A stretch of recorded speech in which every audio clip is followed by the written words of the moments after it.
Kota Z adalah ibu kota dari negara berkembang dengan populasi yang meningkat pesat akibat urbanisasi.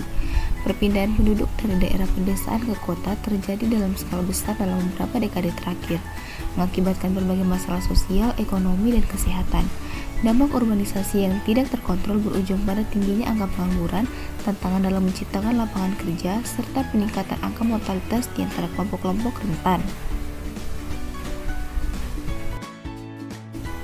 Pertanyaan kasus. 1. Bagaimana cara pemerintah Kota Z menangani peningkatan mortalitas di kalangan penduduk miskin perkotaan, dan apa strategi yang dapat dilakukan untuk meningkatkan akses layanan kesehatan bagi kelompok rentan? 2. Apa langkah-langkah yang dapat diambil untuk mengurangi pengangguran struktural akibat ketidaksesuaian antara keterampilan tenaga kerja migran dan kebutuhan pasar kerja di Kota Z? 3. Bagaimana pemerintah dapat meningkatkan kondisi sektor informal dan melindungi pekerja informal dari eksploitasi serta memberikan akses terhadap jaminan sosial? 4. Bagaimana peran urbanisasi dalam memperparah ketimpangan sosial, ekonomi, dan kebijakan apa yang bisa diterapkan untuk mengurangi kesenjangan ini? 5. Apa upaya yang bisa dilakukan untuk mengatasi masalah kesehatan mental di tengah masyarakat yang menghadapi pengangguran, ketidakpastian ekonomi, dan kemiskinan? Bagaimana layanan kesehatan mental dapat diperluas di Kota Z? Mari kita jawab.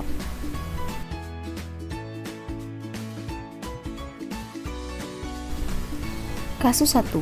Berdasarkan data yang diberikan, Kota Z menghadapi sejumlah tantangan serius, terutama terkait dengan kesenjangan sosial ekonomi, pengangguran struktural, dan krisis kesehatan mental. Masalah-masalah ini saling berkaitan dan berdampak signifikan terhadap kualitas hidup penduduk, khususnya kelompok miskin dan pekerja informal. 1. Menangani peningkatan mortalitas dan meningkatkan akses kesehatan. Untuk mengatasi peningkatan mortalitas di kalangan penduduk miskin perkotaan, pemerintah Kota Z perlu mengambil langkah yang meliputi peningkatan akses layanan kesehatan dasar seperti meluncurkan program puskesmas keliling, melakukan kampanye kesehatan secara masif, membangun kemitraan dengan rumah sakit swasta dan organisasi non-profit, serta menyediakan layanan konseling gratis bagi masyarakat yang mengalami masalah kesehatan mental.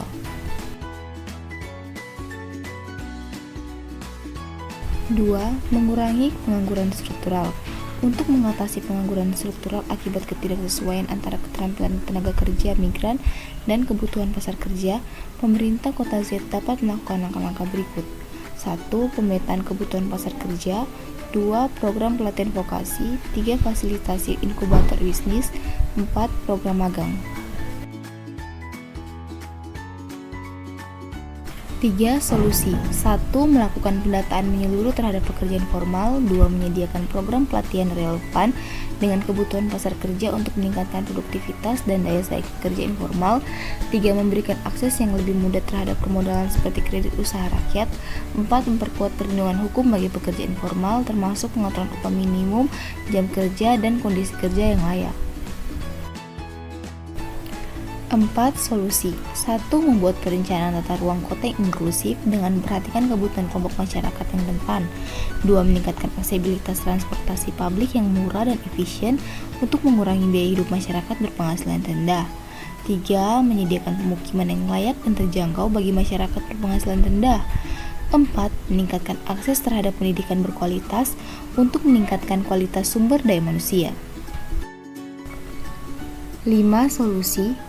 1. Melakukan kampanye untuk meningkatkan kesadaran masyarakat tentang pentingnya kesehatan mental dan menghilangkan stigma. 2. Memperluas akses layanan kesehatan mental, baik melalui puskesmas, rumah sakit, maupun komunitas. 3. Meningkatkan jumlah tenaga kesehatan mental yang terlatih. 4. Melaksanakan program pencegahan bunuh diri dan kekerasan. Implementasi dan evaluasi. 1. Membangun koordinasi yang kuat antar berbagai sektor pemerintah, swasta, dan masyarakat. 2. Melakukan evaluasi secara berkala untuk mengukur efektivitas program dan melakukan penyesuaian jika diperlukan. 3. Melibatkan masyarakat secara aktif dalam perencanaan, pelaksanaan, dan pemantauan program.